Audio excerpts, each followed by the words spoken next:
ഇന്ന് ബ്രേക്ക്ഫാസ്റ്റിന് പുട്ടും കടലക്കറിയും പിങ്ക് എഗ്ഗും ആയിരുന്നു കേട്ടോ ഉണ്ടായിരുന്നേ. ഞങ്ങൾ പരീക്ഷണാടിസ്ഥാനത്തിൽ ഉണ്ടാക്കിയതാണേ മുട്ട. കളർ മാത്രമേ മാറിയിട്ടുള്ളൂ, മുട്ടയുടെ ടേസ്റ്റ് സെയിം തന്നെയാട്ടോ. പിന്നെ കാണാനൊരു ചന്തത്തിന് ഉണ്ടാക്കാമെന്ന് പിള്ളേർക്കൊക്കെ ഇഷ്ടാവും. 10 മണിക്ക് ഇന്ന് നല്ല ഫ്രഷ് ക്യാരറ്റ് ആട്ടോ കഴിച്ചേ.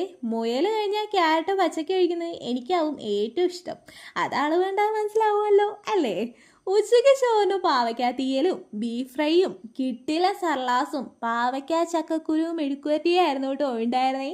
ഇഷ്ടമുള്ള കറികളായിരുന്നു കൊണ്ട് തന്നെ ആസ്വദിച്ച് കഴിച്ചു. വൈകുന്നേരം അമ്മ എൻ്റെ ഫേവറേറ്റ് പിടിയുണ്ട ചമ്മന്തി ഉണ്ടാക്കി തന്നായിരുന്നേ. ഞാനിട്ട പേരെ ഇങ്ങനെ അരിപ്പൊടി ചേർത്ത് ഉണ്ടാക്കിയ കുഞ്ഞുണ്ടയും തേങ്ങയും വറ്റൽമുളകൊക്കെ ക്രഷ് ചെയ്തെടുത്ത കിട്ടില ചമ്മന്തിയും മിക്സ് ചെയ്ത് വേണം കഴിക്കാൻ. സൂപ്പറാട്ടോ. അതല്ലാതെ ദോശ ബാറ്റർ കൊണ്ട് ഉണ്ടാക്കിയ വട ടൈപ്പ് ഒരു സ്പെഷ്യൽ ഐറ്റം കൂടി അമ്മ പരീക്ഷിച്ചായിരുന്നേ. കിട്ടില്ല ടേസ്റ്റ് ആയിരുന്നേ. അമ്മ ഒരു കില്ലാടി തന്നെ. നൈറ്റ് ഇന്ന് സ്പെഷ്യൽ ആയിരുന്നു കേട്ടോ. കപ്പയും ബീഫിൻ്റെ നെയ്യൊക്കെ ഉണ്ടാക്കിയ കിടിലൻ കപ്പ ഉടച്ചത്, കട്ടൻ കാപ്പി. അയ്യോ, എന്നാക്കിയൊരു ടേസ്റ്റ് ആണെന്നറിയോ. നല്ല നെയ്യിൻ്റെ ടേസ്റ്റോടെയും കപ്പ നന്നായി വേവിച്ചെടുത്ത് കുഴച്ചെടുത്ത് ചൂട് കട്ടൻ കാപ്പിക്കൊപ്പം കഴിച്ച വേറെ എന്ത് വേണം? ഒന്നും വേണ്ട.